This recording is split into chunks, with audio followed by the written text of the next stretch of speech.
The light-haired commander stares in disbelief, questioning how fire could be produced without a chanted spell. On the ground below, Oda Jiniku looks at the simple oil lighter in his hand, a stark contrast to the magical world around him. He realizes with a jolt that this mundane object from his world just saved his life. This brush with death brings to mind a common vision of an ideal life: to get married, have children, and live happily ever after. In another time and place, wearing his work uniform, Oda reflects on this notion. He doesn't deny that having a wife and kids is a form of happiness, acknowledging it's the kind of story one often hears in the countryside. He continues this thought while finishing a plumbing repair, concluding that living free and single is its own kind of happiness as well. With the water flowing freely, the job is done. A young man confirms the repair is complete, addressing him by his full name, Oda Jiniku. The narrative identifies him as a 38-year-old man working in the city as a repairman, or more accurately, a general handyman. A flashback reveals the context of the job. Earlier that morning, Oda had received a call from an elderly couple about their water not working.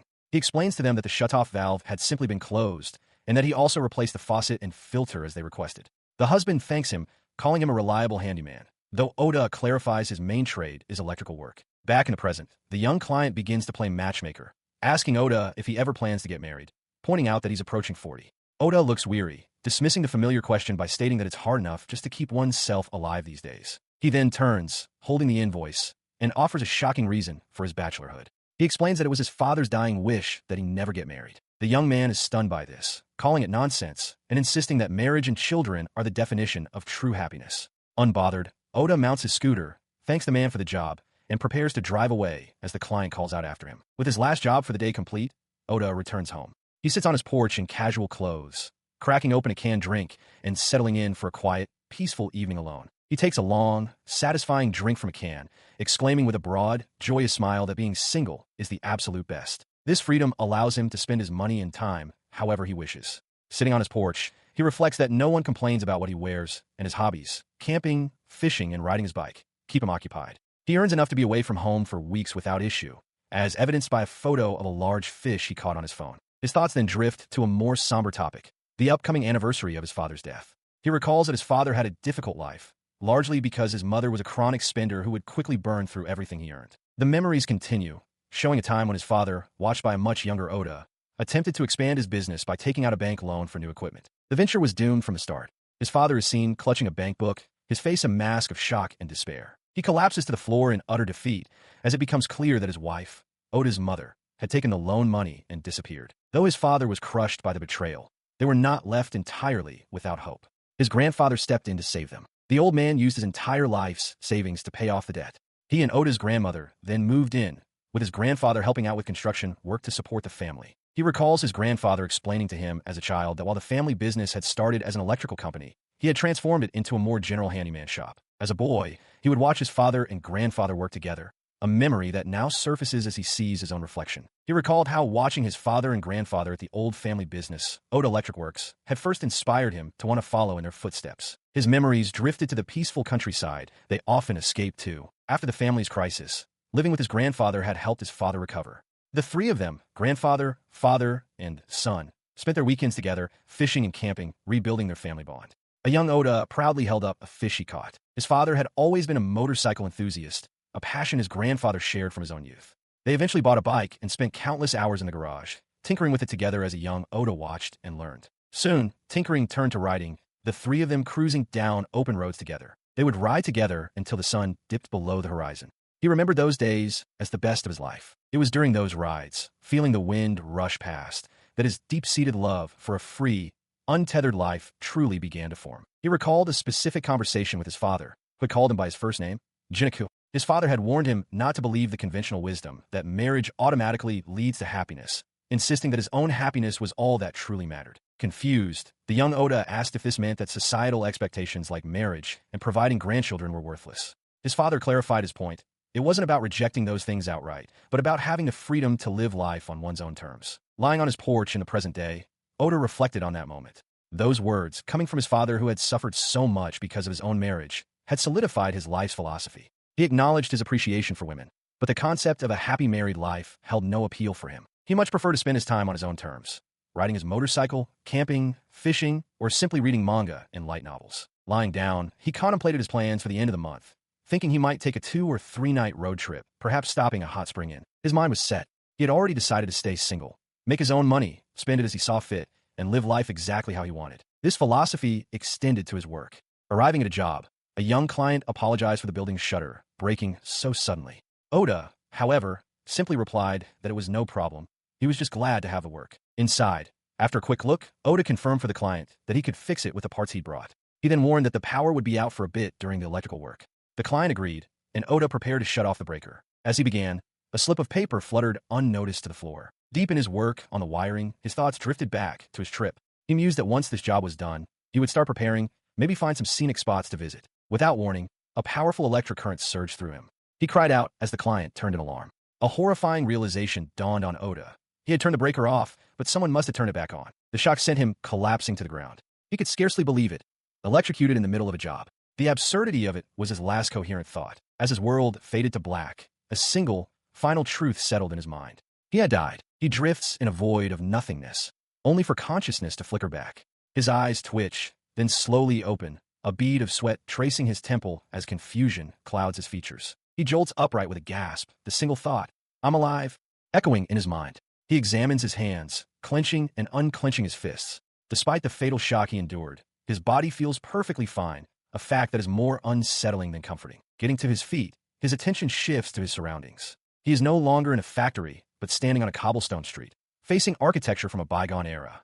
The stark contrast to his last memory makes him wonder if he really did die after all. The jarring disconnect deepens. He remembers being in the warehouse district, but this place is completely alien. A wild, almost laughable thought enters his mind.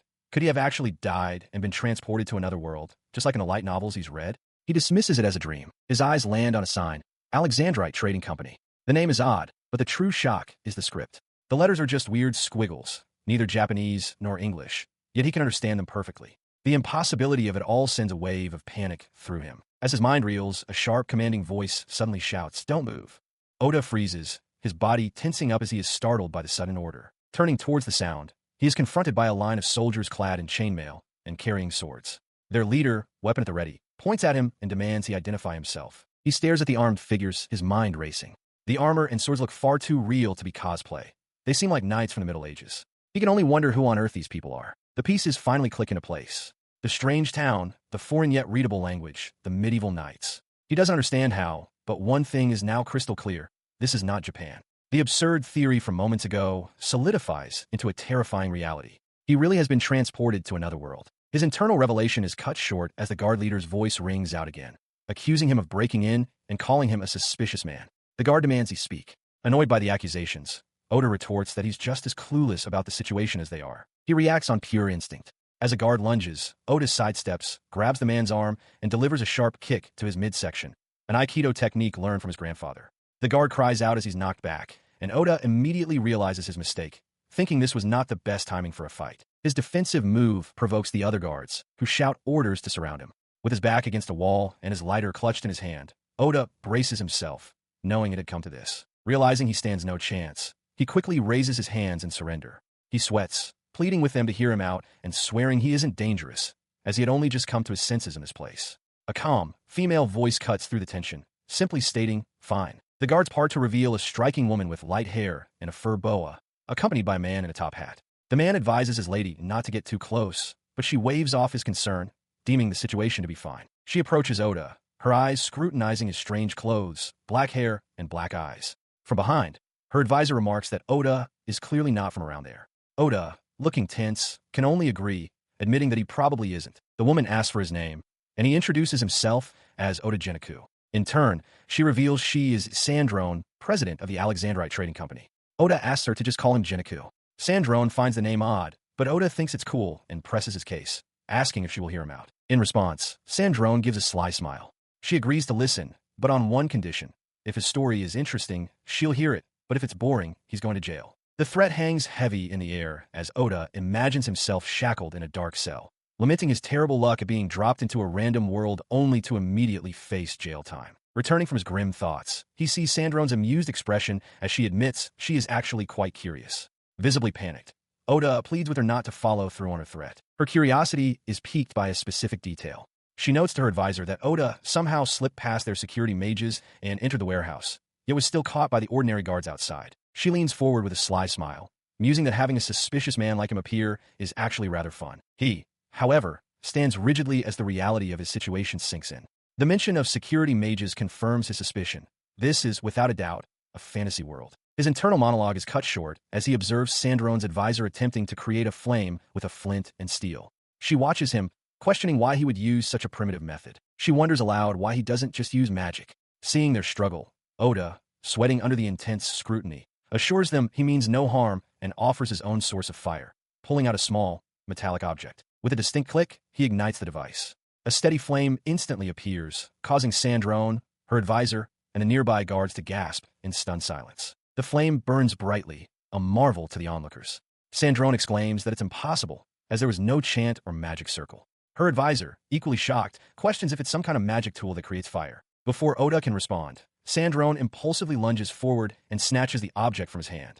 Her advisor calls out her name in alarm as she stumbles, bumping into Oda in her haste. She quickly regains her composure, her eyes sparkling with childlike wonder as she examines the lighter. "What is this thing?" she asks, completely captivated by the small, continuous flame. As the decision is made to move elsewhere, Oda explains that the device is a lighter. He internally reflects on the classic trope of a modern gadget from his world, amazing the locals of a fantasy one. He asks if this means he's going to jail, but Sandrone smiles and assures him he'll be receiving VIP treatment. As he protests about his lighter, she orders her advisor, Richter, to escort their new guest, dismissing everyone else back to their duties. He remained on the cobblestones, internally remarking on the sudden shift in his status from a suspicious man to a VIP guest. Richter, Sandrone's advisor, formally gestured for him to follow. Sometime later, Oda walked alone down a dark, unfamiliar street under a starry sky, a single shooting star streaking above. He reflected that his lighter had indeed saved him, but now, in this new world, he had no idea what was coming next. A new life was beginning, but his anxiety far outweighed any excitement about the unknown path ahead. Under a starry sky, within a well-appointed office, the light-haired commander, Sandrone, sits poised on a plush sofa. She gestures towards the room, welcoming her guest. Her guest, Oda Jiniku, looks up with a bead of sweat on his temple, clearly unsettled. He calls out to her, clutching his bag of tools to his chest. He is uneasy because she holds his metallic lighter, examining it closely. She demands he explain what it is, but he simply asks for his expensive oil lighter back. He repeats his explanation that it's just a lighter, a tool for making fire. Sandrone counters his claim, stating that there are no such things as magic tools for creating fire, and more importantly, she senses no mana coming from the object. Confused, she asks how it can possibly create fire if it isn't a magic tool. Her questioning about Okibiya fire shops leaves Oda completely lost. He can only respond that he has no clue, offering a weak apology. Seeing the impasse, she shifts her approach. She decides she should hear his story first and demands he tell her honestly why he is there. Oda, still clutching his bag, insists that for the record, he is not lying. He then explains everything. He recounts being at work in another world, getting electrocuted, and losing consciousness, only to wake up lying in front of her warehouse. His incredible tale is met with a surprising decision. Sandrone, with her advisor Richter now present, declares that, for now, they will proceed as if he truly came from another world. A sly smirk crosses her face as she holds up the lighter. This arrangement, she says, works for her, and it's time to discuss what comes next. Her words and demeanor fill Oda with dread. He turns away from her, confiding in Richter that he has a very bad feeling about this. His fear is immediately validated. Richter, sweating profusely, turns to Oda with a strained expression and emphatically confirms that his bad feeling is, of course, absolutely correct. His advisor, Richter, nervously elaborates on the proposition, telling Oda that he finds him interesting and, more importantly, that he smells of money. He trails off while suggesting that Oda has nowhere else to go. Sandrone then makes her offer explicit, demanding that Oda become hers. He immediately rejects the idea, stating that while he is flattered, he has sworn to live his life single and free. She quickly corrects his assumption, clarifying that she doesn't want him personally, but rather his knowledge. She explains that he is the only one present who understands things from his world, and she intends to use that knowledge for her own benefit. Flustered, but understanding the terms, Oda reluctantly agrees. Sandrone praises his decision, promising to provide him with food, shelter, and knowledge of this world in exchange for the information he possesses. Her attention immediately shifts to his lighter.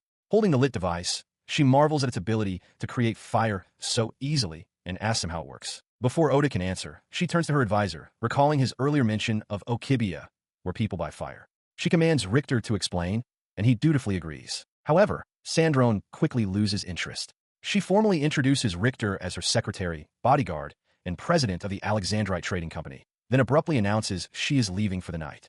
As she departs, Oda realizes with dismay that she is still holding his lighter. Left alone, the two men sit across from each other.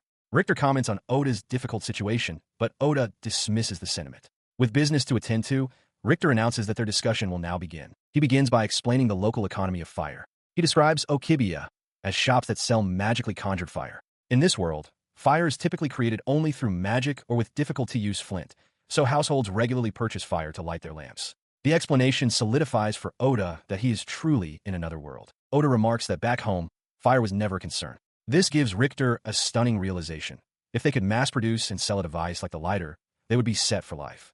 The conversation shifts as Oda asks their ages. Richter reveals he is 29 and Lady Sandrone is only 21, a fact that leaves Oda astounded by her ambition at such a young age. He confirms his understanding of the world's fire economy, then immediately pivots, asking Richter to explain the nature of the country they are in. The advisor, poised over a large map, appears ready to begin a lesson. Richter explains their current location is the warehouse block of the 13th district, an area where all trading companies store their goods. This district is within the kingdom of Edelstein, which he identifies as the largest nation on the continent. As Oda absorbs this, he questions if this world also contains fantasy staples like magic for fighting monsters. Richter confirms that magic is very real. In fact, Oda's sudden appearance bypassed 2 layers of magical detection fields, which shocked them. He adds that the Alexandrite company even employs its own magic arts. Oda muses that it truly sounds like a fantasy world, and Richter affirms the existence of both monsters and various types of magic, from offensive to defensive. A smirk forms on Oda's face as he processes the possibilities. He cheekily asks Richter if this is his moment to shine, using his modern knowledge to gain power in this new world. Richter, however, remains serious, stating that they must handle first things first. Taking this practical advice to heart, Oda immediately asks a question any working man would. Do they have taxes or income reports? Richter is baffled by the term income reports. Oda, incredulous, learns that taxes are only paid once a year at a mere 10% of one's calculated income. Stunned by this revelation, he declares the place a paradise. His mind reels with the financial freedom this new world seems to offer. He thinks to himself that here he could actually... Richter, meanwhile, seems puzzled by Oda's intense focus on money, recalling that even in Japan, being single afforded him a decent amount to spend. He begins to fantasize about living a perfect, slow life, perhaps even becoming independent. Richter quickly brings him back to reality, stating that would be difficult. He reminds Oda that he is still unfamiliar with too much, and more importantly, Lady Sandrone will not let him go so easily, as she intends to use his knowledge for her own benefit. As Richter's words sink in, Sandrone's own intentions seem to echo. She is motivated and ready to begin, wondering where to start. Richter correctly guesses her first interest would be related to Oda's oil lighter. This renewed sense of purpose solidifies his resolve. With a determined grin, Oda agrees to proceed. He reasons that while recreating an oil lighter might be too ambitious, matches could be a feasible starting point. He asks Richter to teach him about the different types of flint used for starting fires in this world. Just as Oda is ready to begin his lesson, Richter holds up a hand, noting the late hour. He suggests they continue their discussion tomorrow and offers to have a room prepared for Oda's stay. As he is shown to his quarters for the night, Oda reflects on his unexpected circumstances. He admits to himself that he didn't know what to expect when he first arrived, but this new arrangement doesn't seem half bad. He muses that while going it alone might be difficult, a slow, peaceful life here could be something he could make work. However, later that night, tucked into bed, his thoughts take a different turn. He recalls his vow to remain single, feeling a flush of embarrassment. He was truly flattered by some unspoken event, but the feeling conflicts with his resolution. Pulling the covers over his head with a rustle, a new, deeply awkward chapter of his life began. The next morning, Oda Jiniku is awakened by a knock. The man in the top hat, Richter, enters the room with a smile, wishing him a good morning and asking if he slept well. He internally notes that the bedding was fine, but the mattress was uncomfortably hard. Richter then invites him to breakfast, informing him that the lady is waiting. Oda agrees to join him. As they walk through a pristine hallway, Oda remarks that the place is far too clean for a warehouse. Richter explains that the building serves as their office and that the guest rooms are decorated to suit visiting clients, with a separate residence for the lady located behind it. Oda can only marvel at how fancy it all is. They arrive in a lavish room where the light-haired commander, Sandrone, lounges on an ornate sofa. She greets him casually, and he returns the morning pleasantry. He immediately asks for his lighter back, but she brushes off his request. She tells him they will have breakfast first, and then she will give him a job. His attention is suddenly caught by his bag sitting nearby. Rushing over, he checks to see if it's still intact, and is relieved to find his tools inside. Sandrone then formally tasks him with creating a simplified, mass-producible version of an item. She presents him with his lighter. As he confirms the task, he quickly inventories his bag's contents. Clothes, wallet, phone, and other personal effects are all there. He checks his phone, noting the lack of signal, when Sandrone suddenly leans in extremely close to stare at the illuminated screen, startling him as she exclaims how beautiful it is. He explains that it's a smartphone from his world, now mostly useless. Fascinated, she asks if she can have it, but he flatly refuses, calling it his lifeline. As their tense exchange hangs in the air, a maid enters to announce that breakfast is served, much to Sandrone's visible annoyance. Faced with a spread of food and having been denied the phone, Sandrone begrudgingly agrees to eat. Oda, looking somewhat relieved by the interruption, concurs. He let out a sigh of satisfaction after the meal, confirming to Richter that it was excellent and felt strangely familiar. Richter, standing beside him, seemed pleased that the food suited his taste. Across the long table, Sandrone interrupted the quiet moment. With a graceful motion, she brought a cigarette to her lips, announcing that it was time for a smoke. Following her lead, he pulled out one of his own. Sandrone asked if he still had something to light it with. He confirmed, clicking his lighter, and explained that it was just a cheap tobacco product from his world. Her interest was piqued. She noted that his world also had tobacco, then revealed that while her company's primary business was developing and selling magic tools, they also produced tobacco. She proposed an exchange, offering him one of her brand, Stardust, so she could try his. He agreed. Taking a drag from her cigarette, he found the taste surprisingly sweet, but admitted that it made him feel rather good. Her experience, however, was violently different. After a single puff, Sandrone erupted into a severe coughing fit. Oda asked if she was all right, but she recoiled, declaring his cigarette disgusting and awful. She forbade him from smoking them, stating that from now on, he would smoke theirs. Confused, he asked what she was talking about, reminding her that tobacco is supposed to be unhealthy. Composed once more, Sandrone explained that her own blend was different. It was a favorite among noble ladies, containing medicinal properties that spread through the body and purified it from within. She admonished him not to lump genuine products in with low-grade junk, insisting that tobacco is an herb and, of course, good for you. Resigned, Oda considered that if he was going to keep smoking in this fantasy world, he would have to switch brands. With that settled, Sandrone moved on. She announced that she and Richter had a business meeting. In the meantime, Oda's task would be to develop a magic tool anyone can use to make fire. She granted him full use of the workshop below the warehouse. Stunned by the sudden assignment, he cried out for her to wait. He protested that she couldn't just dump this on him when he knew nothing about the world, asking for a guide. Sandrone simply ordered Richter to call that girl. Though she would be gone for a few days, she assured him it was fine. Richter then clarified for Oda he would be assigned a support assistant to help with anything he didn't understand. He surveyed the room, which looked more like a development lab than a simple workshop. Noting the unfamiliar tools and blueprints, he acknowledged the off-screen voice, confirming that his assistant was one of the company's engineers. His survey was cut short by a loud shout. A young woman with goggles on her head burst in, demanding to know what he did to impress her lady. Oda stood bewildered as she continued, expressing her irritation that someone else had managed to earn Sandrone's praise, a feat she believed was hers alone. She struck a confident pose, introducing herself as Yelena, a magic tool developer for the Alexandrite company, before asking for his name. Oda replied that he was Oda Jiniku, but that Jiniku was fine. Yelena immediately commented on his weird name and questioned his age and ability to handle the support task. Before he could respond, she puffed out her chest with pride, proclaiming herself to be the best magic engineer that her lady had ever recognized. Her boast left Oda trying to process the term magic engineer. Yelena, not waiting for him, declared that she's 18 and a triple attribute prodigy, warning him not to underestimate her because she's young. The concept of a triple attribute only added to Oda's confusion. She then leaned in close, adopting a patronizing, sing-song voice. She cooed that a whittle baby needed help and that Big Sis would teach him everything, much to Oda's visible discomfort. Her condescending tone triggered a realization. He recalled Sandrone's instruction to treat him like a clueless kid and finally understood Richter's earlier hesitation. A wave of irritation washed over him as he thought, "Damn you, Sandrone." He let out a sigh of resignation. Acknowledging that he didn't know much about this world, he told Yelena that he was counting on her. Beaming with confidence, she gave him a thumbs up and declared, "Leave it to me." After a moment of thought, Oda Jiniku, a bead of sweat on his brow, finally voices the fundamental question that has been troubling him.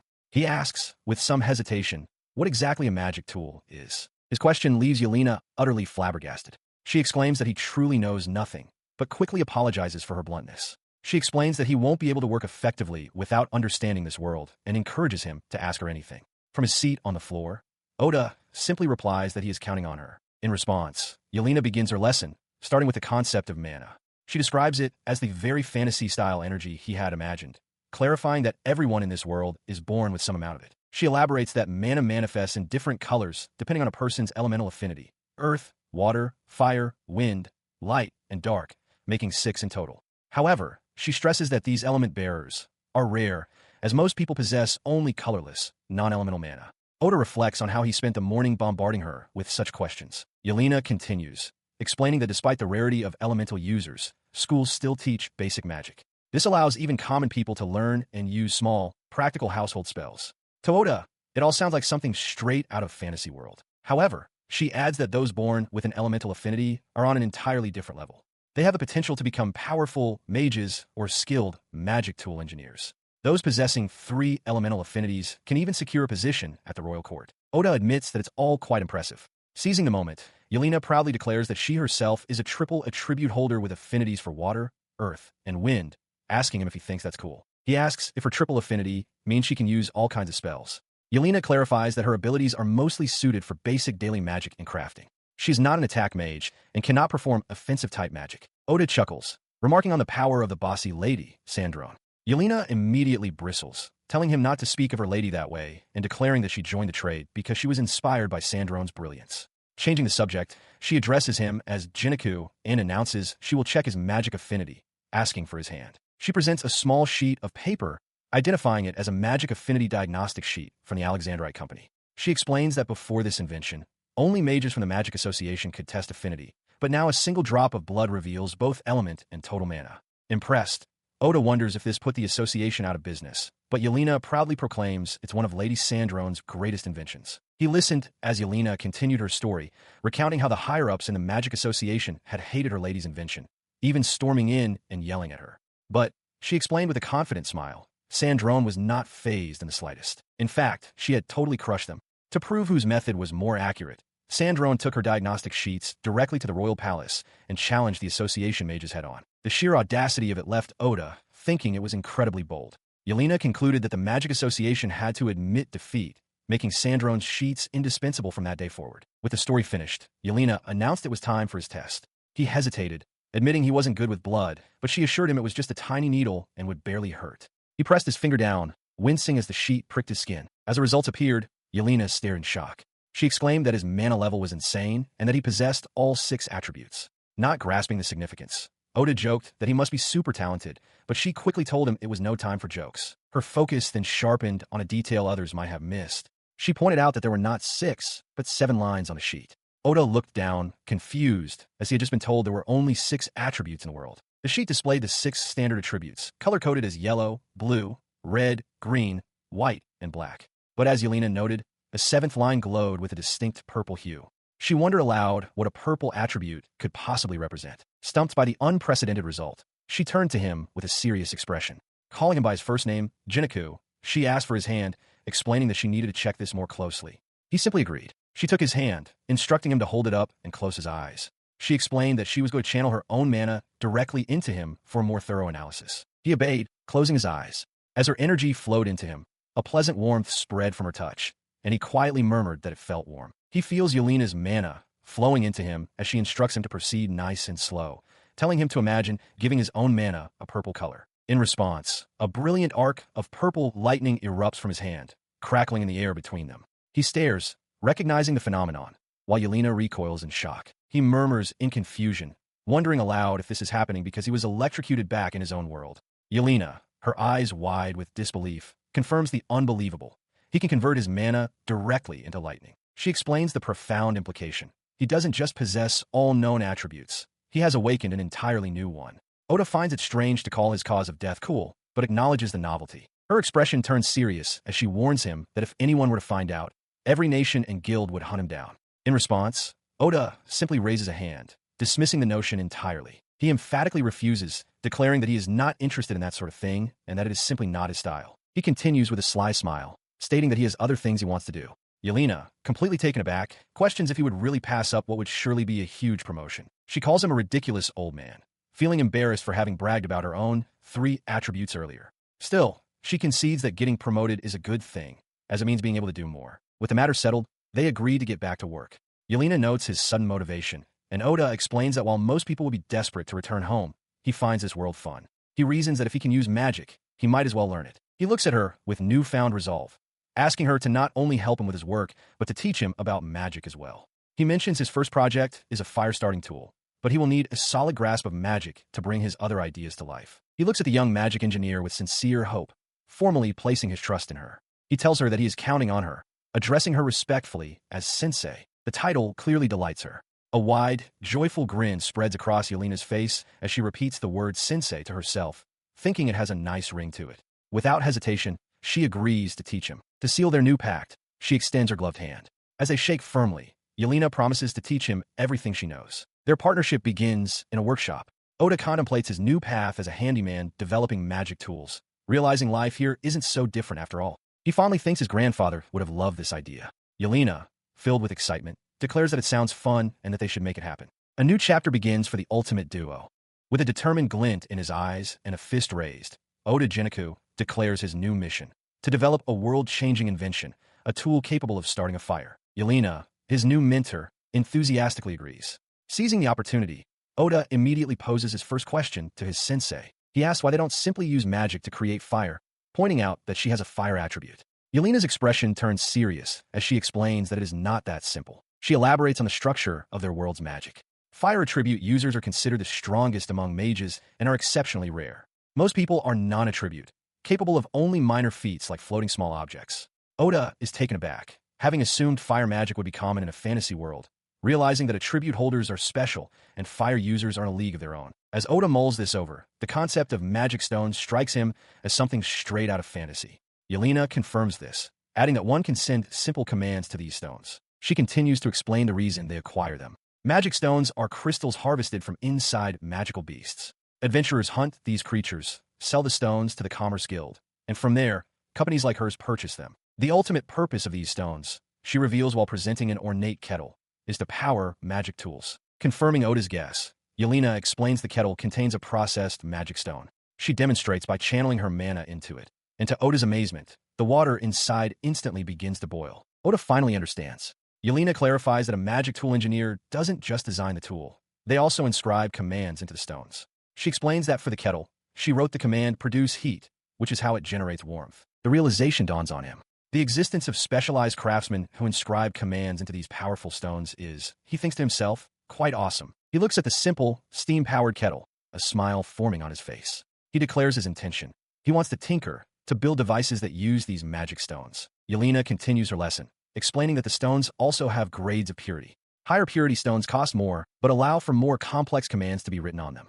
In contrast, a low-purity stone, like one from a goblin, can barely handle a simple command like heating a kettle and tends to crack quickly. She further clarifies the tidy economic cycle. Adventurers slay beasts to get stones, which are then bought by merchants who, in turn, sell magic tools powered by those very stones. Oda confirms his understanding, noting that the stones are consumables and that adventurers are essential as suppliers. Based on this, he asks Yelena if he can see the stone from the kettle, since it's the component that outputs heat. She readily agrees. She places the small, spherical stone into his open palm. As Oda looks down at it, his eyes widen in surprise. Etched onto the surface is a distinct, familiar-looking character. Staring at the inscription, he asks Yelena if she can read it and if it means heat, remarking that it looks exactly like a kanji character to him. Yelena confirms that it's a simple arcane character that she carved herself. She explains that stones engraved with these characters produce effects corresponding to the symbol. To illustrate, she points to a document titled Magic Affinity Test Sheet, noting that this particular one was written by a senior figure she calls Wani-sama. Oda is stunned to see the exact same kanji on the sheet. Yelena proudly boasts that while she can only manage 3 characters, her Wani-sama can write 8. This prompts a nervous Oda to ask if arcane characters are supposed to be easy to create, as Yelena daydreams about her idol. His question triggers her fury. Yelena grabs him, shouting that creating a single working character can take a lifetime of development, matching symbols, and testing. She tells him to save such talk for his dreams. Terrified by her outburst, Oda quickly apologizes. As she calms down, Oda looks back at the stone in his hand. A smile spreads across his face as the realization dawns on him. The core of magic engineering, the arcane script, is simply the kanji he already knows. This is an incredibly lucky break. He internally gloats, a smug blush on his face, realizing this newfound knowledge might be a greater advantage than any special attribute or mana boost.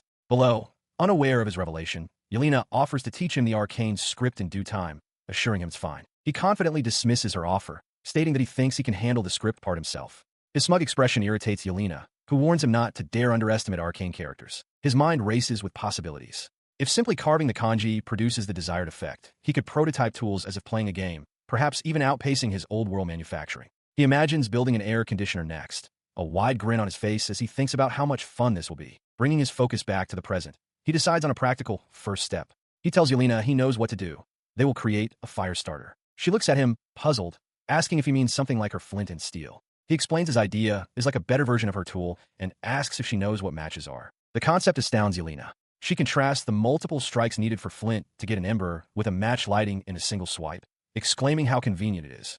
Oda clarifies that a lighter will take time, so they'll start with matches.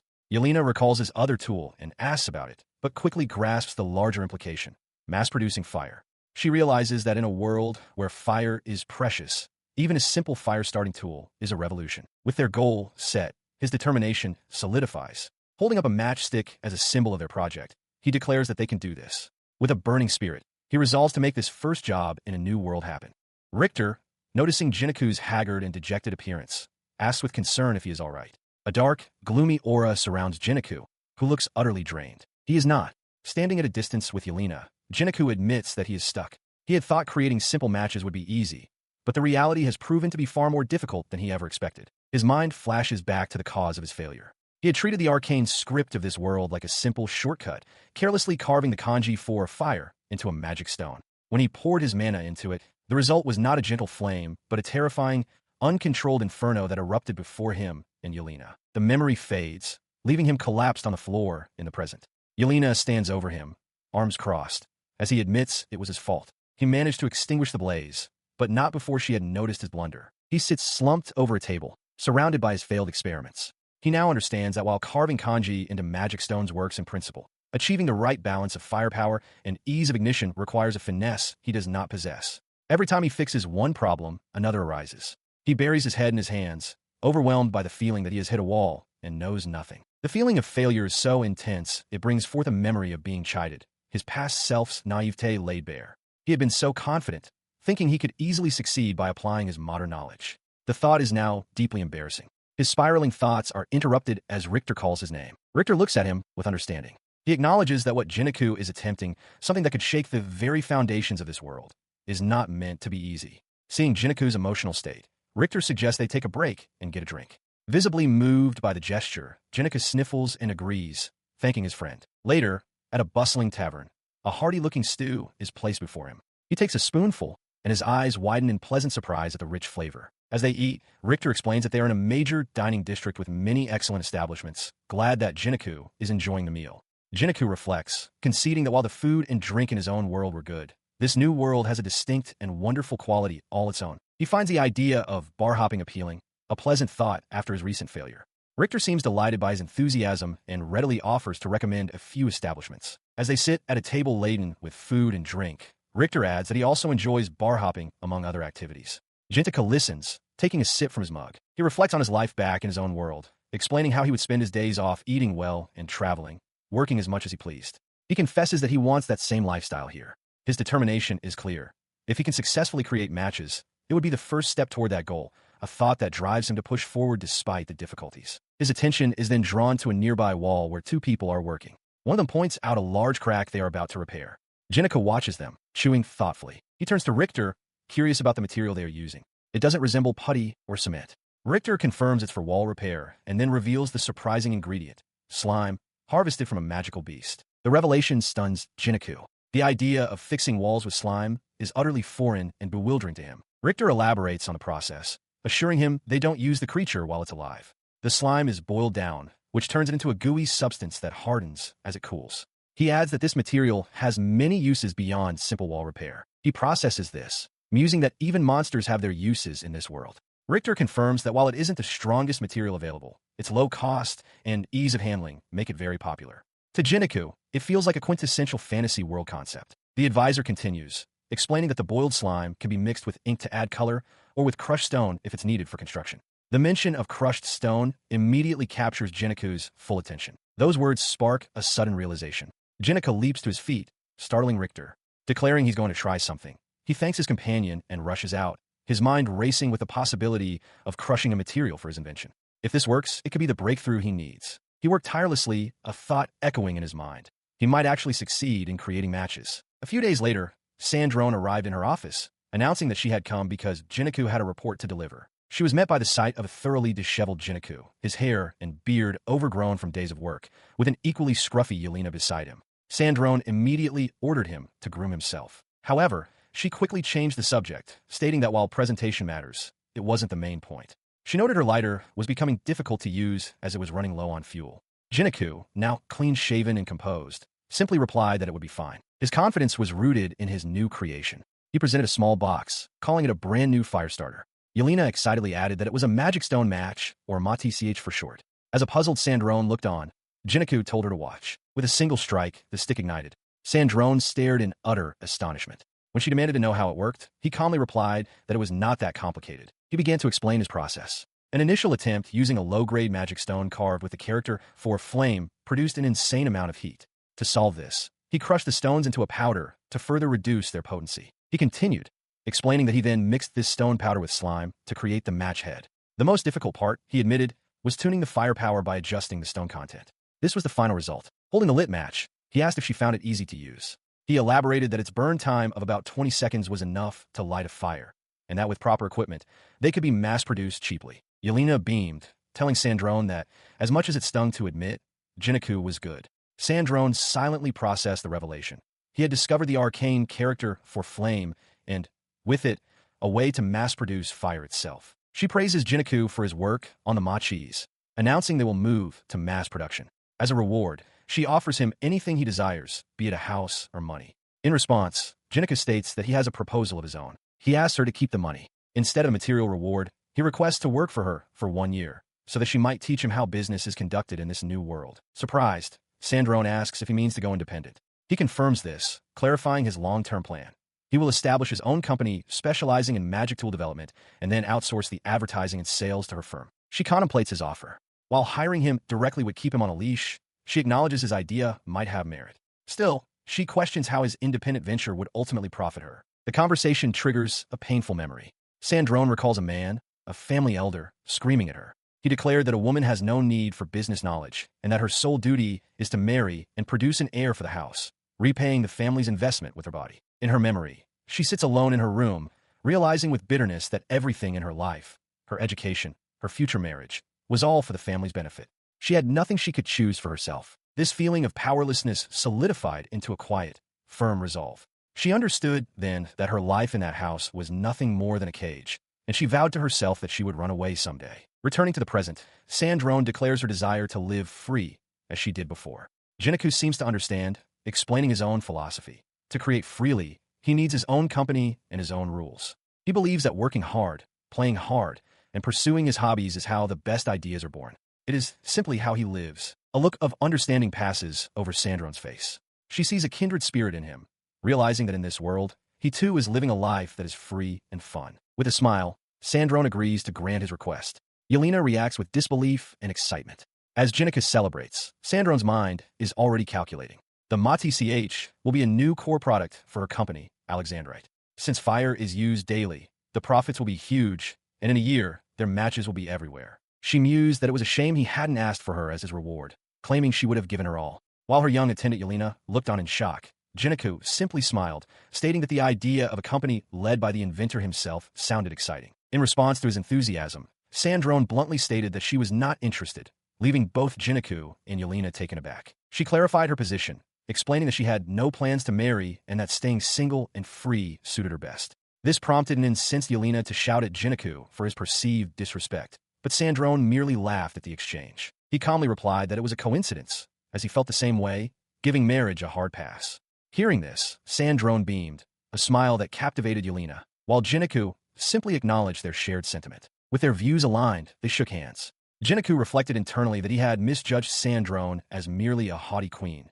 She was actually fun, and he thought they might get along after all. Their partnership now official, Sandrone declared that starting immediately, she would teach him about business. A startled Jiniku replied that he was looking forward to it, addressing her formally as Professor Sandrone. Her first lesson involved handing him a towering stack of books, with a command to read them all by the next day. She added that she dislikes students who skip their homework. As Jiniku stood there, overwhelmed, Yelena revised her opinion, realizing Sandrone was a truly formidable queen. That night, hunched over a desk piled high with texts, Jiniku began his studies. He knew this was the first step on his path toward independence. His training was relentless. A montage reveals Yelena pushing him through strenuous physical exercises while he simultaneously dedicated himself to his studies. He resolved that although it was a lot of work, he would do anything for a second life worth living. 1 year later, after nonstop studying and working, a more seasoned Jiniku walks alongside Yelena.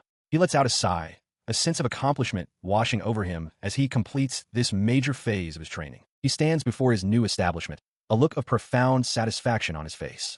Above him hangs a freshly made sign, Oda Magic Tool Development. He reflects that he modeled it after his old shop's sign, and it turned out even better than he'd hoped.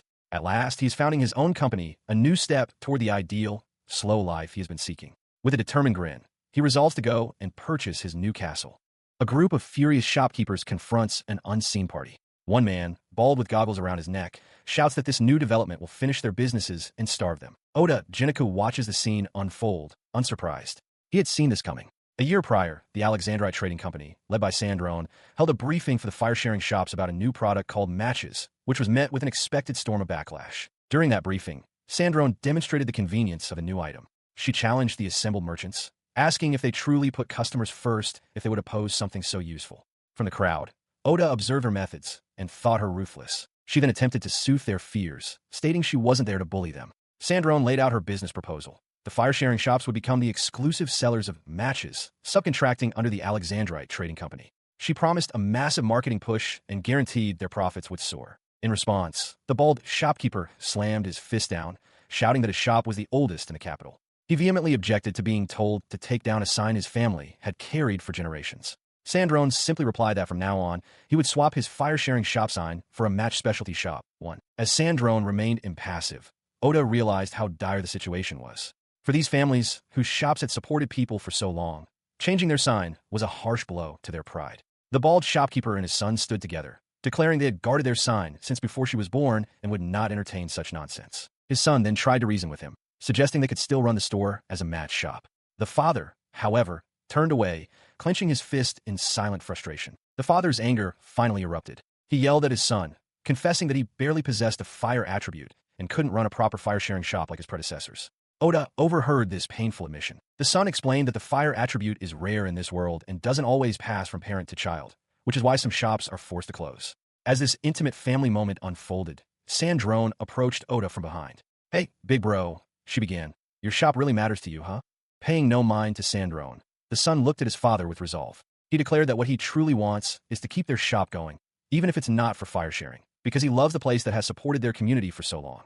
Hearing his son's words, the father's stern expression softened into a proud, heartfelt smile. He watched as Oda Jiniku explained his own past, revealing that he too had taken over his family's work out of respect.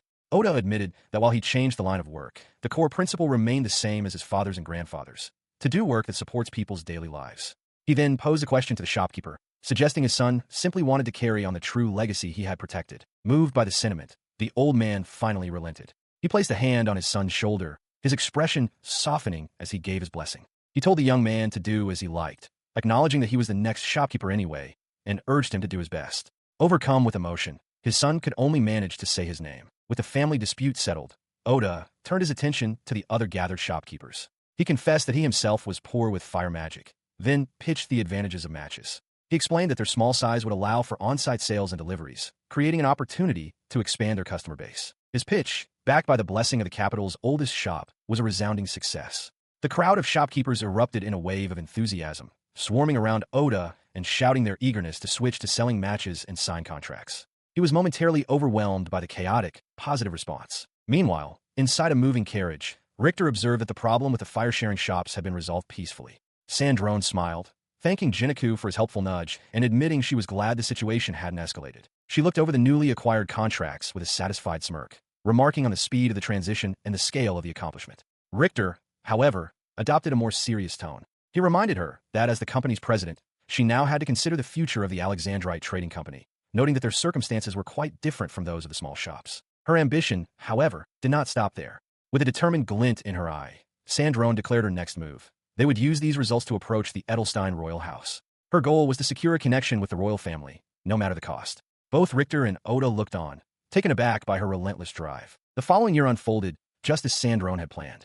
Matches became a massive hit, becoming essential not only in homes, but also for adventurers. While her team worked tirelessly, she focused on stockpiling money and knowledge to enjoy her new life. Ultimately, the royal family gave their approval, cementing matches as a main, full-fledged business of the Alexandrite Company. After a year of such progress, a new day arrived. A building now stood proudly, bearing a sign that read, Oda Magic Tool Development Lab. On the day of the grand opening, Sandrone and Richter arrived to offer their congratulations.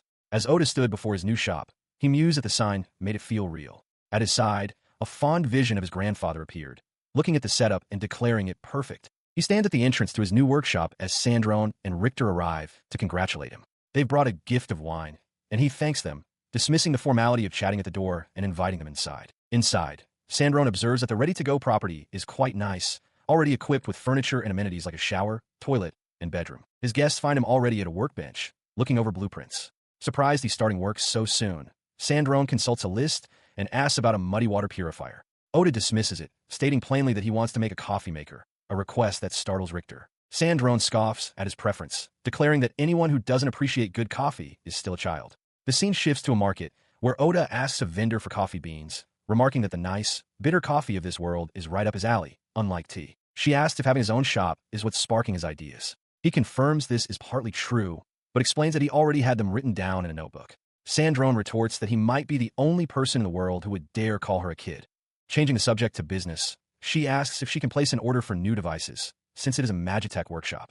He remains non-committal, stating it depends on his mood, and that he has no desire to become too famous and lose his days off. Despite his casual dismissal, Sandrone's mind begins to whirl with ideas for what she could have him build. Seeing her excitement, Oda tells her he has a ton of things he wants to try, and if he makes something fun she can play with, he'll let her know. He smiles, observing that she seems much more fired up now than when she was on a salary. She beams, agreeing that working solo is truly the best. Her expression turns thoughtful. She notes his unwavering independence, remarking that after a year of working together, she thought he might have at least proposed once. Then, her tone softens as she asks if he thinks they'll still get along when they're old. He warmly agrees that they will, but clarifies their bond as good work partners.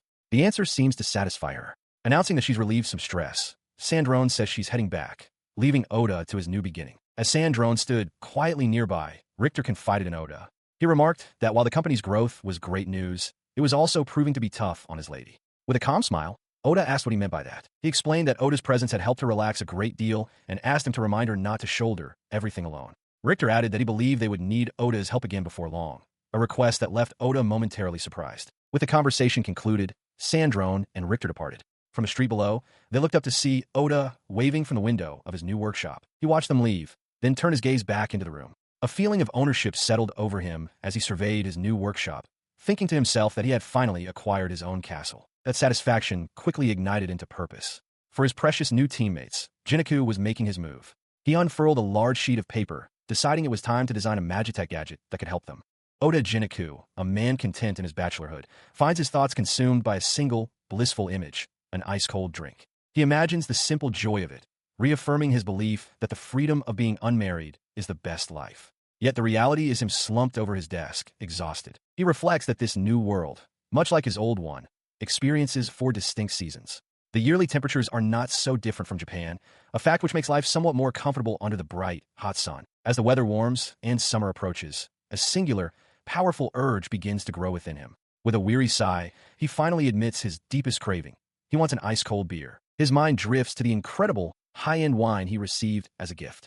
But in this sweltering heat, after sweating through a day's work, that's not what he craves. He desires the unmatched bliss of a cold drink. With newfound resolve, his fists clench. He has to make that thing, filled with purpose. He moves to his workbench and retrieves a wooden crate brimming with small, round goblin magic stones. He has a ton of them at his disposal. He begins the process of carving kanji characters into their surfaces, a method to imbue them with specific magical effects. He selects one stone to begin his work. With the stones prepared, he turns his attention to the box that will house them.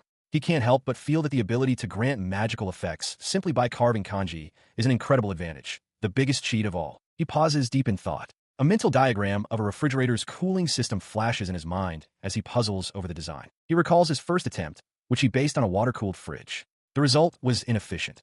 Only the magic stone itself became cold, while the interior of the box was barely affected. He concludes that he needs to make it more airtight, though he senses something is still not quite right. An idea strikes him. He realizes that slime is perfect for this kind of situation.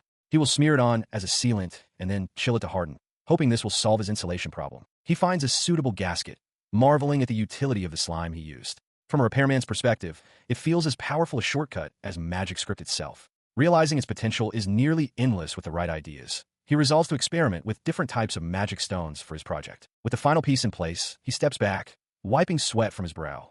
The prototype is complete, a refrigerator with an ice maker. His initial tests reveal a problem. While a low-tier goblin stone inscribed with cold air works for the fridge, it's too weak for the freezer. He can only form a thin layer of ice before the stone breaks from the strain. Concluding he must boost its durability and output, he decides to seek advice. As he walks through town, the owner of the fire shop and his son spot him, cheerfully calling out to the Magitech guy and asking how his business is faring. The shopkeeper beams, reporting that while they have more delivery runs, the work is far easier and profits are up. Oda smiles, pleased to hear the good news. He continues, explaining that selling fire is simpler now, freeing them from guarding the flame all day. This newfound time allowed him to hire a clerk and take his family on a trip. With a tearful smile, he recounts drinking with his son and getting scolded by his wife, offering his deepest thanks for the matches that saved them. Oda's heart warms as he learns the other fire-sharing shops are also grateful. He notes with amusement that a surprising number of young men have recently gotten married, wondering aloud where this fortunate wind is blowing from. The shopkeeper confirms this, explaining that many young lads were previously too busy to find wives. Now, with more time, marriages are on the rise. He enthusiastically begs Oda to keep supporting them. His errand done, Oda hurries to the Adventurers Guild. He arrives out of breath and is immediately greeted by a man at the counter, Hexen, who asks why he's so winded. Oda simply replies that it's a long story. Hexen asks if he's on an errand for Sandrone, but Oda clarifies that things are different now. He has gone independent. He presents a business card, surprising Hexen. More importantly, Oda announces he has acquired magic stones. He explains to the guild master, Hexen, that he is better suited for a laid-back solo business, as that's where his best ideas come from. Hexen, leaning on the counter, asks for an example. Oda brings up alexandrite trading, noting its explosive growth over the past year and the good pay it likely offers. In response to the mention of a good idea, Oda leans in conspiratorially. He reveals his dream, a Magitech device capable of chilling beverages to an ice-cold temperature.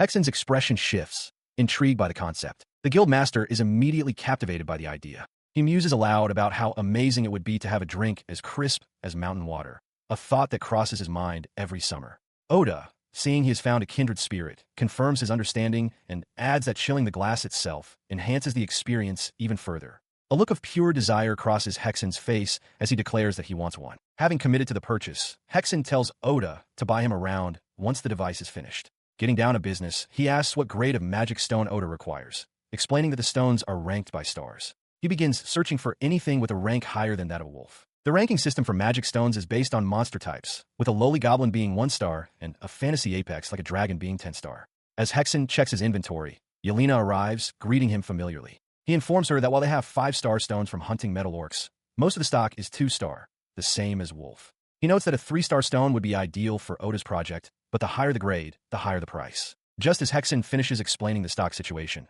the doors to the guild swing open, revealing a party of 3 young female adventurers striding in confidently. The trio is composed of Blanche, a woman in a nun-like habit, Rosso, a spirited warrior with twin tails, and Ao, a quiet-looking girl with a short bob. They approach the counter where Hexen asks if they have anything to turn in. The girl named Rosso cheerfully announces that they do 20 Delicondors, which are currently being processed. Her attention then shifts to Oda, and she asks if he's a Magitech engineer since he's looking for stones. She excitedly mentions that 3-star stones can be used for some impressive projects. Hexen confirms her statement, adding with a grin that Delicondor stones are exactly 3-star grade. He declares it a jackpot for Oda. Overhearing this, Rosso's eyes go wide with astonishment. She leans in close to Oda and blurts out, a Magitech device that can make ice. She presses him for details, exclaiming that in all her party's travels, they've never heard of such a device. Oda confirms that while it's not finished, he is only 1 step away from completion. His confirmation draws the attention of the nun, Blanche, who remarks that he must be a skilled Magitech engineer. Oda, with a slightly sheepish smile, clarifies that he has only just opened his shop and isn't taking on much work yet. Undeterred by his modesty, Rosso immediately asks if he would build a device for them if they submitted a formal request. After a moment's thought, he agrees, prompting an excited cheer from Rosso, who insists they'll visit his shop and demands to know its location. With the promise of a future visit, the 3 adventurers wave their goodbyes and depart. As they leave, Hexen remarks to Oda that the kids are S-rank adventurers and are already doing better than him. The guild master adds that he genuinely wants to see young adventurers like them succeed, leaving Oda momentarily speechless. Once they are gone, Oda's focus returns to the pouch of newly acquired magic stones. A confident smile spreads across his face as he clutches one of the stones, eager to get to work. He resolves to process them immediately and finally complete his refrigerator. Meanwhile, in another part of the city, Sandrone sits at her desk, reviewing a document. Her expression turns sharp, her eyes gleaming with insight as a realization strikes her. This smells like a money-making opportunity. Her advisor, Richter, notices her sudden intensity and asks what is on her mind. Oda Jindaku leans over his creation, his expression one of intense focus as he inspects the result of his labor. He picks up a piece, confirming its texture and temperature. With a satisfied look, he declares the project complete, having successfully produced solid ice. His work, however, is far from over. He knows that a Magitech engineer's job involves more than just fabrication. There's still plenty to do. He turns his attention to the necessary paperwork. While writing a spec sheet for the prototype is a familiar process from his old world, this new world has a unique requirement: filing an application for the magic script itself. He understands that the scripts he develops are his intellectual property. If he fails to register the cold air character he devised for the ice maker, his ownership will go unrecognized. He considers the implications of this system, recognizing the value of such an orderly process. For merchants, using a registered magic script without proper application is a grave offense. The Merchants Guild imposes heavy fines and penalties, a disgrace that could mean being barred from conducting any further business. With his documents in hand, he mentally rehearses the next steps. He must take the application to the Commercial Guild for verification of the magic script. Assuming there are no issues, it will be officially registered. The application form for the magic script and the ice maker's structural brief seem to be in order. Once the registration is complete, he plans to head straight to Alexandrite Trading to sell both the prototype and its documentation. He reaches for the door handle, ready to proceed. As he swings the door open, he is met with a sudden surprise. Sandrone and her advisor, Richter, stand directly in his path, the commander letting out a startled cry. He recoils slightly, telling them they startled him before asking the purpose of their visit. Sandrone, recovering quickly, calls it perfect timing, explaining that she was simply in the area and decided to drop by. From the doorway, she adds that she has something to show him, her words echoing into the quiet workshop. As she and Richter sat waiting, Oda Jindaku apologized for his lack of hospitality, realizing he had never purchased tea for guests. He asked if water would be acceptable, chiding himself for not thinking to buy some tea like a normal person. He then placed a mug on the table before them. The clinking sound of solid cubes shifting within it was audible as he commented on the heat of the day. The sight of the mug's contents rendered both Sandrone and Richter utterly speechless.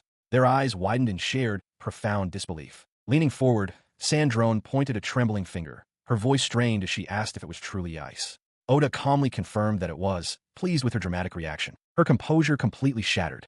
Her mind raced as she stared at the cubes, repeatedly questioning if it was real ice while trying to force herself to calm down. Richter was equally stunned, shouting to his lady that it was, in fact, ice, his own shock mirroring hers. Oda casually explained that he had made a refrigerator with an ice maker, presenting the specification sheet. In response, Sandrone's shock morphed into a terrifying, predatory intensity, manifesting as a roaring tiger that loomed over him. Oda flinched back, thinking for a terrifying moment that he was about to be eaten. Her intense aura subsided as she leaned over the documents, marveling at his creation and wondering what kind of mind could invent such a thing. Oda explained his logic. With summer approaching, people would want cold things, creating a market for iced drinks and dishes.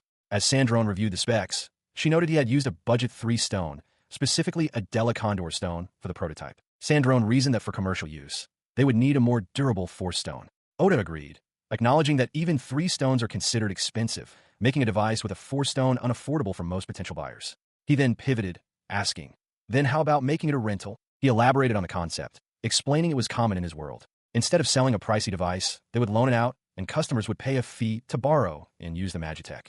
He pictured a modern car, a common item for such arrangements back home. He continues to lay out his plan, explaining that if a rental unit breaks, the company will handle the repairs and simply charge a separate fee, making it a low-risk proposition for the customer. This model, he argues, is highly convenient for customers who only need the items seasonally, like an ice maker in the summer.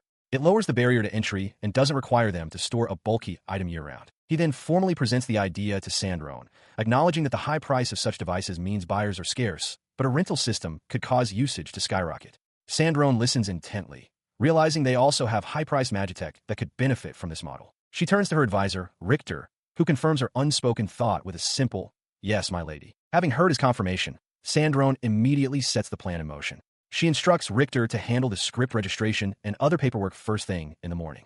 Oda offers them the prototype to take with them, and Richter acknowledges the order. As Richter lifts the device, Sandrone informs him that she will have Yelena lead the engineers in analyzing the prototype tomorrow. She notes that there isn't much time before summer, but they will push hard to get into production. Pausing at the doorway, Richter turns back to Oda, addressing him as Jindaku. He informs him that they will pay an idea fee for this Magitech, and also something more. Sandrone clarifies the terms further. A fee will be paid soon for devising the rental system itself. Furthermore, she assures him that once it becomes a product, they will naturally pay him royalties. Oda is taken aback, questioning if it's okay for him to accept so much. As she prepares to depart, Sandrone gives a small, appreciative smile. She tells Jiniku that he really did it, always coming up with ideas she would never even think of. For his part, Oda reflects that he was planning on an early night, but things took a different turn. But just as he thinks the night is over, Sandrone abruptly stops him. With a sharp tug on his tie, she pulls him down towards her, their faces suddenly inches apart in a moment of intense, unspoken confrontation. She held him there, her face mere inches from his, and declared with a flushed, eager expression that because of him, she was now far too excited to sleep. Just as abruptly, she released him and turned away. Richter, who had been watching with a stunned expression, was startled back to attention when she called for him to go. He dutifully followed, carrying the boxed prototype, leaving Oda to watch them depart with a tense, sweating smile. The instant the door closed behind them, his strength gave out. He slumped to the floor, the tension draining from his body. It had been a close call. He truly believed he was about to be devoured. The long-awaited refrigerator with an ice maker is finally complete. Oda Jiniku muses that once it hits the market, the royalties will surely roll in. He decides to leave the final fine-tuning to Yelon. As he steps out of his workshop, the door clicking shut behind him, he feels a familiar sense of emptiness that follows the completion of an absorbing project. A voice calls out, identifying him as the Magitech engineer. It's a city guard, who notes that Oda is off the clock and mentions he was also about to head home for dinner. The mention of dinner sparks an idea. Oda remarks that he is in the mood for fish, but hasn't yet found a good spot to eat. Nearby, a female food vendor overhears his craving. She enthusiastically suggests Manak's Tavern on 3rd Street, praising their amazing grilled salt-cured and dried fish. Getting carried away in her love for food, she also recommends Repario Cafeteria on 4th Street, though she clarifies their lunch menu is the real star. Oda seems intrigued by the initial suggestion of dried fish. He turns his attention back to the guard, noting it's a shame he has the night shift. The guard explains that light-type Magitech is too expensive, so they still rely on torches, which are a hassle to use at night. Understanding the problem, Oda asks the guard to wait for a moment. He presents a small, cylindrical device to the guard, instructing him to touch the switch and feed it a little mana. The guard, confused, takes the object. As he does, a brilliant beam of light erupts from it, causing him to cry out in shock. What the heck is this? The device is a basically handmade flashlight and headlamp.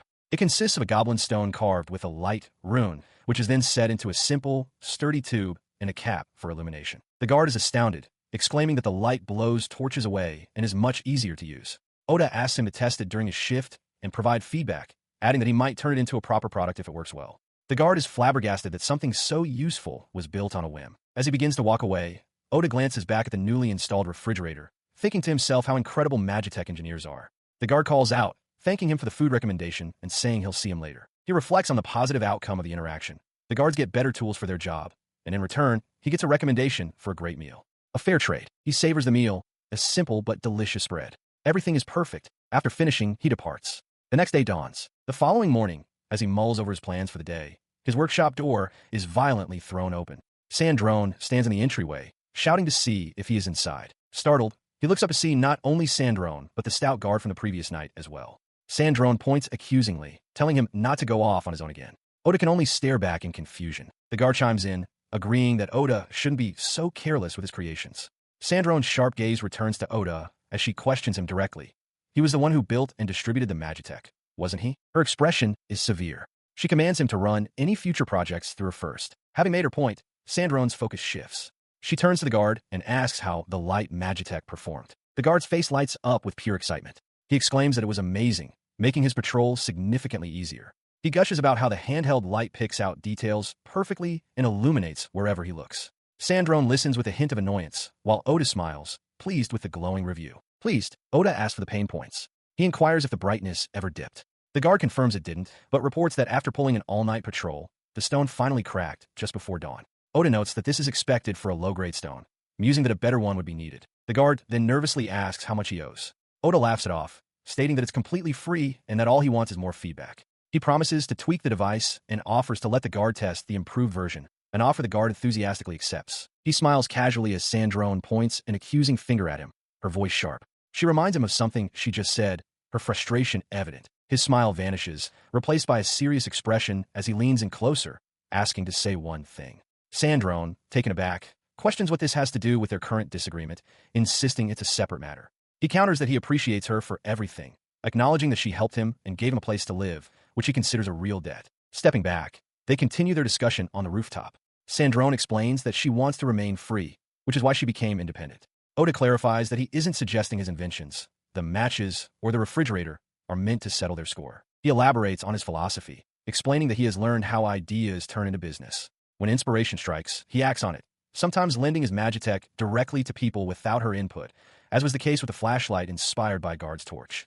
With a determined gaze, he reminds her that they are supposed to be equals, questioning if doing everything her way truly represents that equality. His words hang in the air between them. In the silence that follows, Sandrone gently places a hand on his chest. After a moment, she looks up at him and concedes that he is right, admitting she was being selfish. As she thanks him for his understanding, his expression softens. He tells her it's fine, acknowledging that he was a bit harsh as well. The tension broken, Sandrone reveals more of her reasoning. She explains that while she partly wants to prevent his talent from leaking out, a larger part of her might just want to monopolize him. She observes that he is the only man who speaks to her so directly, as most men simply acquiesce to a lady's request. A bit flustered, Oda laughs and says she thinks too highly of him, to which she quietly replies, maybe. Her brief moment of vulnerability passes, and she smiles, calling their balanced partnership a wonderful thing. Deciding it's time to depart, she apologizes for the intrusion. Oda watches her go with a warm smile, bidding her farewell. As Sandrone leaves, her advisor, Richter, approaches Oda. Bowing deeply with his hat held respectfully in his hands, he apologizes for any trouble his lady may have caused. Oda casually waves off the apology, telling him not to sweat it. Still flustered, Richter explains that he had stepped away for a moment and was unable to stop her from approaching. He chuckled, scratching the back of his head as he recounted his recent conversation with Sandrone to Richter. He relayed her intense words, that if it weren't for him, she would have killed the person in question. Oda then added that he heard she was going through a difficult time, and admitted that he had been quite forward with her as well. Richter laughed heartily, interpreting Sandrone's statement as a sign of immense trust, a sentiment Oda seemed to accept with a smile. Changing the subject, Richter then tasked him with taking the lamp schematics and prototype units. Oda immediately volunteered to handle the magic script verification and registration himself, noting he had the time. Richter readily agreed, leaving the matter in his hands. As he walked away, Oda reflected on his situation. He felt he could never fully repay Sandrone, who had saved his life when he was abruptly thrown into this new world. Though he would guard his peaceful new life fiercely, he still felt the weight of his debt. Gazing at a glowing, orb-like device in his hand that emitted a soft light, he resolved that to remain equals, he simply had to keep producing good things for her. At the Commercial Guild, the central hub for business matters, patents, and magic script registration, a receptionist looks up with wide-eyed surprise. Holding a document, she addresses the man before her, exclaiming, "Jitaku." Again, Oda Jinaku flashes a brilliant, reassuring smile, advising the receptionist, whom he calls Gloria, not to act so shocked. As he stands before her counter, Gloria remarks that she has never seen a Magitech engineer submit new scripts so frequently. Oda questions this, asking if it isn't normal for engineers to do so. Gloria, examining the script, retorts that at this rate, his products will soon carpet the entire country. Her curiosity piqued, she asks if he recently became independent, and he confirms that he has. Her question prompts a thought from Oda, who mentions that his own daughter also recently went independent. He fondly pictures her having achieved her childhood dream of opening a small flower shop, reflecting that while the place is small, she is doing great. Gloria's expression softens into a warm smile as she proudly states that her daughter is a hard worker. Standing at the counter, Oda agrees, observing that going solo is never easy, regardless of the scale, and that her girl is definitely succeeding. He then pivots, declaring with a grin that he is firmly anti-marriage. Gloria counters, asking if he doesn't want a partner to lean on now, especially after working so hard. She adds that her daughter is a good one, subtly teasing him. Gloria laughs, calling him a smooth talker and playfully remarking that if she weren't already married, she would have asked him out for a drink. Oda deflects the compliment, suggesting that if the woman in question is her daughter, she must be gorgeous and will surely find someone better than him. The light-hearted exchange culminates in both Oda and Gloria sharing a genuine, hearty laugh. With the magic script filing completed, Oda steps outside the Commercial Guild. He notices the Magitech shop situated conveniently next door, observing that it appears to be super well-stocked. He muses that creating things isn't just about output, as input matters too, and decides to have a quick look inside. The interior of the shop reveals neat stacks of plates and mugs, several large pitchers or coffee pots, and open crates filled with dozens of small, spherical objects, likely raw materials or magic cores. He steps in a Magitech shop, noting its resemblance to a home center, stocked with not only specialized gear, but also plenty of daily goods. He makes a mental note to grab some soap. A shopkeeper off to the side seems to recognize him, questioning if he is the famous Magitech engineer. As he takes in the vast array of Magitech components, a cheerful voice calls out to him. It is the group of 3 female adventurers he had met previously. The one with twin tails, Raso, waves enthusiastically, greeting him and asking if he has finished the ice-making Magitech he was working on. He confirms that he has, adding that the device should be available on the market soon. The adventurers listen, visibly excited by the news. At that moment, Blanche, the nun, gently reminds Raso that they have not yet had a chance to introduce themselves properly. Raso realizes this with a start. Apologizing for the late introduction, the adventurers formally present themselves as the party, Red Camellia, of fresh blood. Raso is their swordsman, the quiet girl with the bob cut is Ao, their assassin, and Blanche is their white mage. Oda, looking slightly taken aback by their youthful energy, returns their greeting. He, in turn, introduces himself as Jiniku from the Oda Magitech workshop. Seeing them gather in the shop, he asks if they are gearing up for a trip. Raso confirms that they are, in a manner of speaking. She cheerfully explains that a monster destroyed their camping tent a few days ago, so they came to buy a new one. With a grin, she adds that they made sure the monster paid them back by harvesting it for materials and a magic stone. Oda listens intently, the casual mention of survival of the fittest giving him pause. Raso elaborates that since they need a replacement, they're looking for a better tent, but the standard ones are heavy and a hassle to set up. Oda examines a basic model, simple cloth over metal poles, and understands their frustration. For him, this is more than just an adventurer's problem. It's a serious matter. A fire ignites in his eyes as he realizes his own passion aligns with his problem. He loves camping. His mind flashes to an idyllic scene, pitching a tent as a personal base in the wild, the warmth of a campfire, sipping coffee, and simply relaxing amidst beautiful scenery. He reflects that although he has only dabbled in car camping, he is, at heart, a tent camping enthusiast. The unique satisfaction of spending a night under the stars, where food and drink just taste different, is a feeling he knows well. He considers the nature of camping in this world. While acknowledging that enjoying inconvenience is part of the activity's charm, he realizes that here, tents are merely functional beds, devoid of any leisure aspect. A thought begins to form. This thought solidifies into a firm decision. He declares aloud, "I'll just make it," startling the adventurers from the Red Camellia party, who look at him with confused expressions. He clarifies his intent, explaining that he plans to build some handy field camping gear. His mind is already at work, first considering the basic items that would make camping comfortable. Getting carried away, he describes his vision, a lightweight tent that pops up and assembles in seconds. The idea immediately excites Raso, who shouts, demanding to know the price. Her companions are equally hyped, ready to buy it. Oda quickly tries to calm them, reminding them that he hasn't even built it yet. He explains to an amused guild master Hexen that it's only a concept right now. The design is mostly in his head, and he still needs to source the materials. In response, Hexen points out that the adventurers are S-rank youngsters.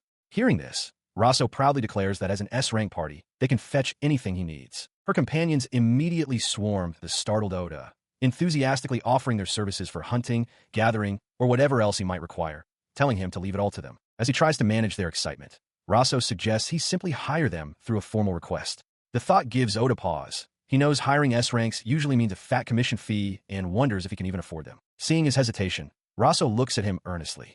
She insists that they want this gear badly and proposes a novel idea. What if they make acquiring it their job request to him? The unconventional proposal of a job request from them to him hangs in the air. Before he can fully process it, Raso declares that she'll take the job, clarifying that she wants a user-friendly tent for herself. Her party members voice their enthusiastic agreement, sealing the deal. Oda considered the new arrangement. Up until this point, his inventions were simply wholesale ideas, like matches or small coolers, which he would pass on to Alexandrite trading without any further involvement. But this was different. The bob-cut adventurer, Ao, looked between her companions and Oda, stating that they would be his very first independent clients. The realization sent a jolt of creative energy through Oda, making his hands itch with anticipation. His excitement was matched by Raso, who grabbed his arm and began dragging him away, insisting they go to his shop immediately to discuss materials. Caught off guard, Oda yelped for her to slow down as his hands twitched involuntarily. As he was hurried along the street, the significance of the moment fully registered. It was sudden, but this was officially the first order for the Oda Magitech workshop. Arriving in front of his workshop, the group paused. Blanche mused aloud about the project, a tent. Seeing his new clients ready and eager, Oda steeled his resolve. It was time to focus completely and go all out for his first official commission. Outside a large, timber-framed building, the adventurer Raso approaches Oda Jiniku. She asks if this impressive structure is his company, to which he simply confirms with a yeah. Her companions, Ao and Blanche, join her, observing the building with skepticism. Raso comments that it's just a workshop and that a real company should be selling things, while Blanche adds that it looks more like a warehouse. He turns to them with a slight grimace, apologizing and explaining that all sales are outsourced. Hearing this, Ao expresses her disappointment, as she had hoped to see all kinds of Magitech. Changing the subject, he informs them that he is about to start drafting blueprints and offers them the use of his upstairs office while they wait. Raso's eyes light up as she eagerly asks if they can watch, admitting she has never seen a Magitech engineer at work before. He internally sighs, feeling as though he's suddenly leading a student field trip. His thoughts are interrupted as Ao and Blanche also voice their desire to watch. Resigned, Oda agrees, though he cautions them that it probably won't be very exciting. Now dressed in a vest and tie, Oda stands before his drafting table, pen in hand. The three adventurers watch him with rapt attention, their earlier skepticism replaced by pure curiosity. Raso watches, mesmerized, as the tip of his pen glides across the paper. With precise, scratching sounds, he marks down lines and technical notes, creating a complex diagram from nothing. As she watches, the development diagram for a tent materializes on the page. Ao leans in, asking if it's a drawing of tent. Oda confirms it is, explaining it's the basic layout and that he will add more features, which Ao finds neat. Ao, amazed, asks if he visualizes the tent unfolding in his head to draft it. Looking over the finished blueprint, Oda confirms that's more or less how it works, as Raso stares in wide-eyed wonder. His simple confirmation leaves the three adventurers speechless. Blanche, Raso, and Ao look at him, their expressions a mixture of awe and profound admiration for the incredible skill they just witnessed. Still in awe, she and her companions listened as Oda declared the design complete. He then turned to the matter of materials, explaining he needed a rod-like piece that was flexible but wouldn't snap and also lightweight. He asked if they knew of any good materials. The bob-haired adventurer, Ao, immediately had a suggestion: duralumin snakebone. The material needed to be light, unbreakable, flexible, and rod-shaped. Oda repeated the name, intrigued. She elaborated that it's the single, flexible bone from a serpent-type monster. It has no joints, yet it bends and wriggles to move. While not tough enough for weapons or armor, its lightness and durability made it a prime candidate. The name struck a chord with him. Duralumin was an aluminum alloy used for tent frames and pegs back in his world. Believing it must be fate, he considered the idea. Seeing his interest, Raso enthusiastically agreed they should try it and offered to procure the material for him. Sometime later, the workshop door burst open. Raso, flanked by her companions, announced their return, apologizing for being late. But their appearance was shocking. They were covered in scrapes and dirt. Oda stared in stunned silence as Raso cheerfully announced they had successfully acquired the material. His surprise gave way to a grim realization. He looked at the battered adventurers and stated flatly, "Well, you went monster hunting." Ao grimly confirmed his assessment, explaining that the hunt was far from simple. The duralumin snakes were vicious, and to make matters worse, it was their breeding season and they shared a habitat with griffins. If it had only been the snakes, she noted, they wouldn't be so banged up. Raso, however, tried to brush it off, insisting that as S-rank adventurers, they got the job done. Her cavalier attitude did not soothe Oda. His expression hardened with anger and concern. He demanded to know what was with her sudden change in demeanor, chastising them for not telling him beforehand how rough the job would be. The three adventurers, however, seemed unfazed, simply stating that this is their job and it happens all the time. This response only frustrated Oda more. He retorted that it was just a tent for sleeping outside. They could have used cheaper, easier materials. He insisted that it wasn't worth them getting hurt. His words struck a nerve. Raso's cheerful facade vanished, replaced by a look of intense seriousness. She stared directly at him, her voice firm, declaring that for adventurers, a tent is not something you dismiss as just anything. Her serious expression did not waver as Oda finally began to explain his reasoning. He looked at the three of them and stated plainly that for an adventurer, the quality of their camp is a matter of life and death. Heeding his words, Blanche elaborated on the point. She explained that what endangers adventurers most is not the powerful monsters they face, but something far more insidious: fatigue. She continued, painting a grim picture of the consequences.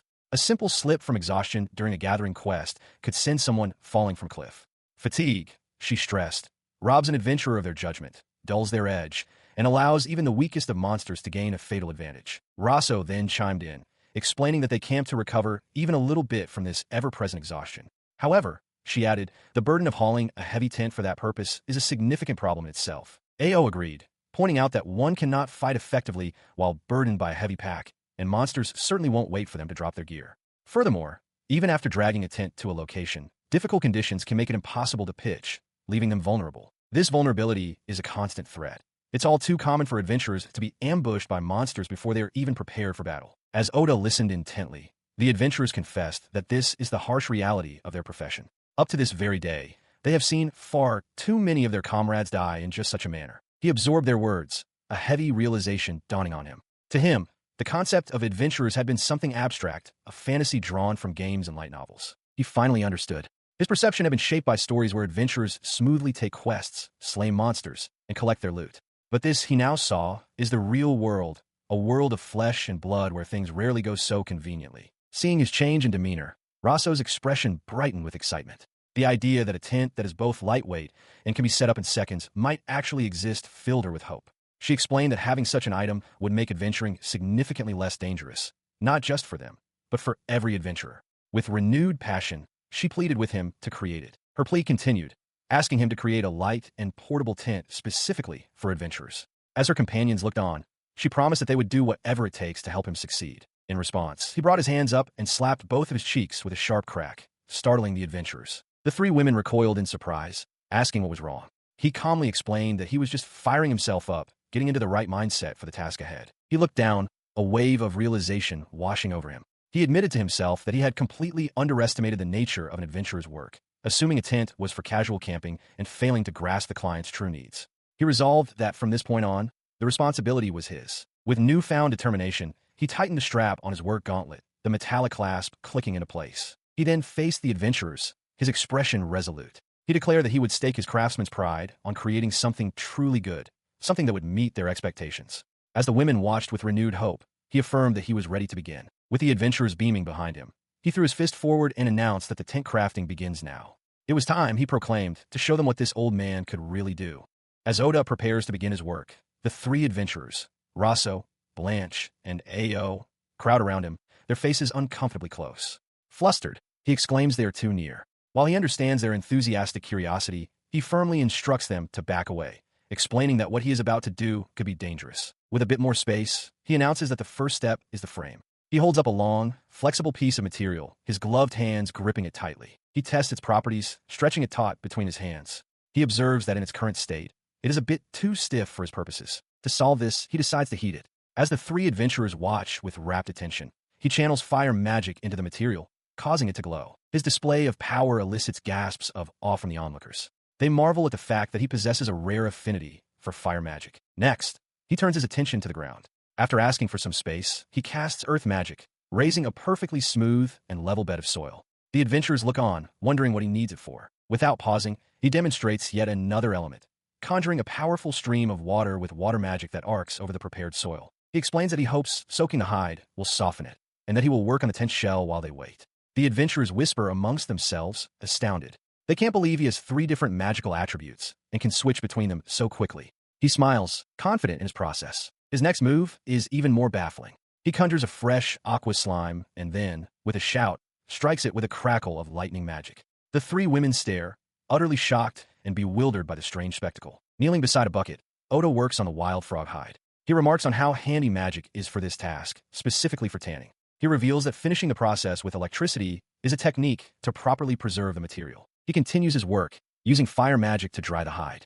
He explains to the watching adventurers that magic can substitute for industrial machinery, acting as a burner, a faucet, or even a source of electricity. While magic isn't omnipotent, he muses that framework making is its own skill, and that creating things in comfort is always for the best. With his explanation complete, he proudly announces he is done, revealing the finished product, a pop-up tent, Otherworld edition. Pleased that it came out better than he expected, he notices the 3 adventurers are unusually quiet and encourages them to come have a look. Breaking the stunned silence, Raso steps forward, her expression a mix of awe and bewilderment. She asks Oda directly how many magic attributes he possesses, while Blanche and Ao look on, equally dumbfounded. Her direct question catches him completely off guard. He can only manage a hesitant sound of surprise, a strained smile forming on his face as he processes the inquiry. Seeing his reaction, Raso immediately panics, chastising herself for her big mouth. She recalls the insane magic usage she just witnessed with the aqua slime, and, bowing deeply in apology, begs Oda to keep her indiscreet question a secret. Her companions watch her frantic apology as Oda looks on, startled. He quickly diffuses the tension, assuring her it's all right. To change the subject, he declares that the tent is the more important matter at hand and offers to teach the 3 adventurers how to use it. Taking him up on the offer, Ao watches intently as Oda demonstrates how to collapse the structure. He explains that one must fold it, stack the frame, and then fold it down, admitting it takes some practice. He then hands the compacted bundle to Ao, encouraging her to try holding it. She takes the bundle and is immediately struck by how light and small it is, wondering aloud if she could fight with it on her back. Oda confirms that its weight and size meet expectations and suggests they all step outside to practice setting it up. Now standing in open courtyard, Oda begins the next phase of his demonstration. He calmly instructs Ao to unbuckle a strap on the packed tent she is holding. His next instruction is simple and direct. Throw it. Ao looks back at him, startled, questioning if she really heard him correctly. He encourages the adventurer, Raso, to just try it. Though she voices her doubts, suspecting it might be a trick, she complies and tosses the small, disc-shaped bundle forward. The bundle bursts open mid-air with a soft thwomp, instantly expanding into a fully formed tent. Rosso, Ao, and Blanche stare in wide-eyed astonishment at the impossible sight. Rosso gasps in disbelief, questioning if what she witnessed was some form of tent magic. Oda, visibly relieved that his creation worked, calmly corrects her, stating that it is not magic. Ao, having already ventured inside the new structure, looks around in silent wonder. From outside, Rosso's voice echoes her amazement, finding it incredible that it became a tent in an instant. Rosso joins her inside, exclaiming how great it feels, which prompts Blanche to declare she's going in too. Oda explains that he used wild frog hide coated with aqua slime for rain resistance, causing Ao to marvel at its high performance. From inside the tent, Rosso gives an enthusiastic "got it" in response to his explanation. Oda then advises the group that the only way to find issues with such gear is to use it, instructing them to test it out and report back. Blanche moves closer to Oda, her expression one of pure admiration. She tells him he is truly amazing, recalling that he can even wield lightning magic that no one else can use. In the background, Ao's face is frozen in silent, overwhelmed awe. Her direct praise makes him visibly flustered. He stammers, surprised she noticed so much, and urgently asks her to keep his unique abilities quiet. Blanche simply smiles, telling him there's no need to make such a face. Her light-hearted expression fades, replaced by a sudden, sharp seriousness as her eyes narrow with intensity. She then explains the source of her perception. As a white mage, her duties often require her to face the dead, including the lingering spirits of adventurers who have lost their lives. She recalls the faces of other adventurers, utterly exhausted, who must have perished on brutal expeditions. Her thoughts continue as she observes the comfort inside the tent. She believes it is precisely the kind of item that can soothe such worn-out souls. Turning to Oda, she declares him a benefactor to her party. Because of this, she vows they will never speak of his unique magic. She calmly asserts that no one in her party, Crimson Camellia, is heartless enough to repay kindness with betrayal. When Oda expresses relief, noting that word getting out would be trouble, Blanche offers to arrange a purge should any problems arise. He quickly states that won't be necessary. He watches them, reflecting that these young adventurers have reminded him of the importance of business and that he still has much to learn. As Ao cheerfully invites Blanche to come inside the tent, Oda agrees. With his first commission completed safely, the group settles around the tent. Rosso has fallen asleep on Blanche's lap, while Ao encourages a smiling Oda to squeeze in with them, noting that Crimson Camellia will now be partners for the long haul, not just customers.